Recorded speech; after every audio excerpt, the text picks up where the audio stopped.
দর্শক, এই মুহূর্তে দুর্ঘটনাস্থলে আছেন আমাদের সহকর্মী মিজান শাহজাহান। সবশেষ পরিস্থিতি জানতে চলে যাচ্ছি তার কাছে। মিজান, আমরা যেমনটা জেনেছি ক্লাস চলাকালীন অবস্থায় বিমান দুর্ঘটনাটি ঘটে, তো এমন অবস্থায় হতাহতের সংখ্যা আসলে কেমন হতে পারে এবং এই বিষয়ে আপনার কাছে সবশেষ কি খবর আছে? তনুজা, আপনাকে ধন্যবাদ। আপনি যেমনটি বলছিলেন যে ক্লাস এবং পরীক্ষা চলাকালীনই কিন্তু আজকে বিমানটি বিধ্বস্ত হয়। অভিভাবকের সঙ্গে কথা বলেছি, তাদের সন্তান আর নাই। তার মানে আমরা বুঝেই নিচ্ছি যে দুর্ঘটনাটি কতটা ভয়াবহ রূপ ধারণ করেছে।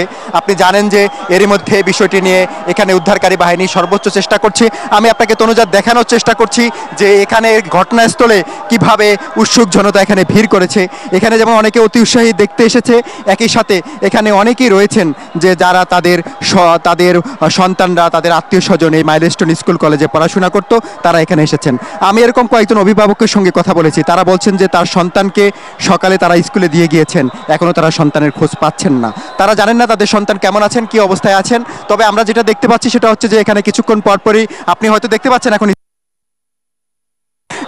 যা লোকজন মেডিকেল কলেজগুলো রয়েছে, হাসপাতালগুলো রয়েছে, তার উদ্দেশ্যে যাচ্ছেন। তবে এই যাদেরকে নিয়ে যাচ্ছেন তাদের ভিতরে যাদের নিয়ে যাচ্ছেন তাদের কি অবস্থায় আছেন সেটা আমরা জানি না। তবে আমি যেটুকু আপনাকে একটু আগে বললাম যে আমি কিছুক্ষণ আগে একজন অভিভাবকের সঙ্গে কথা বলেছি যার বাড়ি বরিশালের মেহেন্দিগঞ্জে। তিনি জানিয়েছেন যে তার সন্তান মাইলস্টোন কলেজে পড়েছেন এবং এরই মধ্যে তিনি তার সন্তানের লাশ শনাক্ত করতে পেরেছেন। অর্থাৎ আমরা ধরে নিচ্ছি যে এটি নিশ্চিতভাবেই বলা যায় যে তার সন্তান মারা গিয়েছেন। এরকম আরও কোনো শিক্ষার্থী কি অবস্থায় আছেন সেটি জানতে হলে আমাদের অপেক্ষা করতে হবে। ফায়ার সার্ভিসের মহাপরিচালক মেজর জেনারেল এখানে কিছুক্ষণ আগে প্রবেশ করেছেন, তিনি ঘটনাস্থল পরিদর্শন করছেন। আমরা যতটুকু জানতে পেরেছি যে কিছুক্ষণ পরে বের হয়ে তিনি এই বিষয়ে আমাদের ব্রিফ করবেন। ব্রিফ করলে আমরা ভিতরের অবস্থা বুঝতে পারবো। তবে আপনাকে এটুকু বলে রাখতে পারি যে এখানে বিমানটি যেহেতু উড্ডয়নের 12 মিনিট পরেই বিধ্বস্ত হয়, বিমানে পর্যাপ্ত পরিমাণে জ্বালানি ছিল।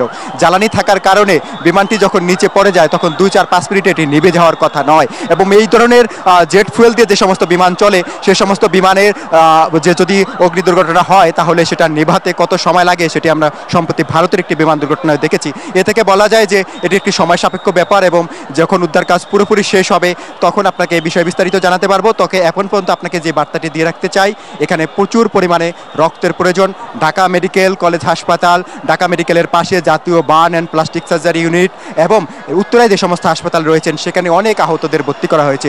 সুতরাং এই মুহূর্তে অনেক হাসপাতালে রক্তের দরকার। এখানে যারা উৎসুক জনতা এসেছেন তারা যদি এই ঘটনাস্থলে এসে ভিড় না করে এই সমস্ত হাসপাতালে গিয়ে খোঁজ নিয়ে যেখানে যেখানে রক্ত দেওয়া দরকার সেখানে যদি তারা রক্ত দেন তাহলে হয়তোবা অনেক মুমূর্ষ যারা আহত রয়েছেন তাদের অনেকের জীবন রক্ষা পেতে পারে। তো অনুযায়ী হচ্ছে আমার কাছে উত্তরা ঘটনাস্থলের সবশেষ খবর। মিজান, আপনাকে ধন্যবাদ।